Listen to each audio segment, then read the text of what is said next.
Europe 1. Question de santé avec le docteur Gérald Kierzek et Isabelle Quenin.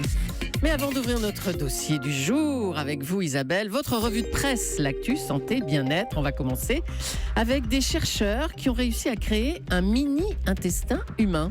Alors c'est un mini-intestin, mais vous allez voir que côté évolution, programme, recherche, c'est vraiment du maxi. C'est une équipe internationale de chercheurs qui a tenté et réussi l'expérience. Une équipe de Cincinnati aux États-Unis et une équipe de Nantes chez nous. Ce mini-intestin humain créé à partir de cellules souches va permettre d'étudier la plupart des maladies digestives, de tester de nouveaux traitements et surtout d'envisager à court terme des greffes intestinales personnalisées. Alors c'est pas la première fois que l'on cultive en laboratoire du tissu intestinal, mais c'est la première fois qu'on a réussi à le doter de son propre système nerveux, exactement comme dans le corps humain. Dans notre corps, l'intestin représente la surface de 2 terrains de tennis. C'est énorme et désormais la bonne nouvelle, c'est qu'on est sur la bonne voie pour le réparer. Gérald. Alors c'est vrai qu'on est encore loin d'un intestin à taille humaine, puisque ça fait plusieurs mètres et là on est sur quelques centimètres, mais par contre c'est un formidable espoir pour la médecine régénérative, c'est-à-dire à partir de cellules souches arriver à auto-réparer le corps humain. Là c'est l'intestin, mais demain ça sera d'autres organes. Les adolescents britanniques, the British teenagers, aimeraient trop le sucre. Les ados britanniques, Julie, consomment en moyenne l'équivalent de une baignoire de boissons sucrées par mois.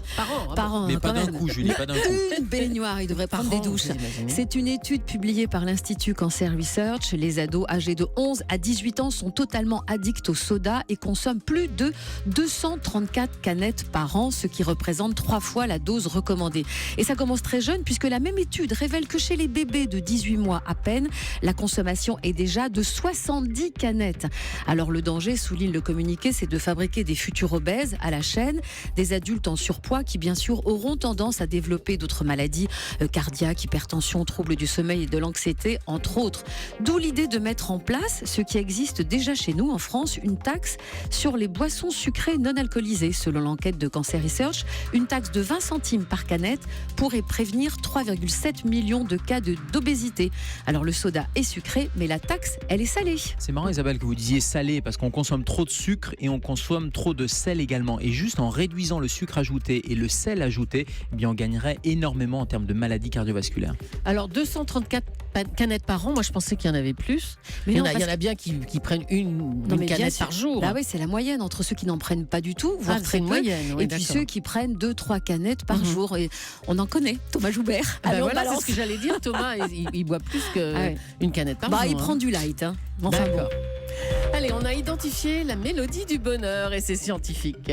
Chaque année, on dresse la liste des chansons qui nous rendent heureux rien qu'en les écoutant. L'énergie et le sourire reviennent. Et depuis des années aussi, cette chanson arrive systématiquement dans le tiercé gagnant. Stop me now. I'm having such a good time. I'm having a ball. Don't stop me now. If you wanna have a good time, just give me a call. Et ça marche parce que rien que dans le studio, les trois, on a le sourire qui revient. Don't Stop Me Now. Freddie Mercury est mort depuis 26 ans, mais l'effet et le son demeurent.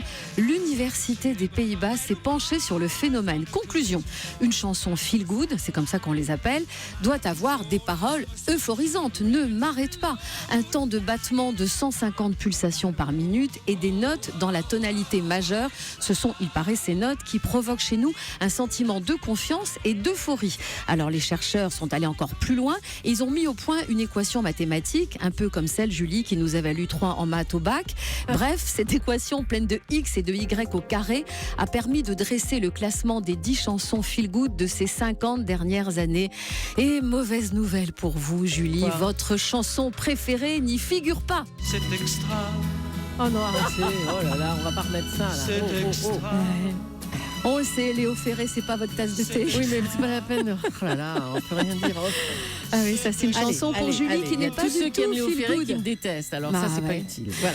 Et puis les autres, ils vous adorent. Dans un instant, notre dossier santé du jour, l'hypertension artérielle, quels sont les risques? Et surtout, vous le savez, on est très positif, quelles sont les solutions?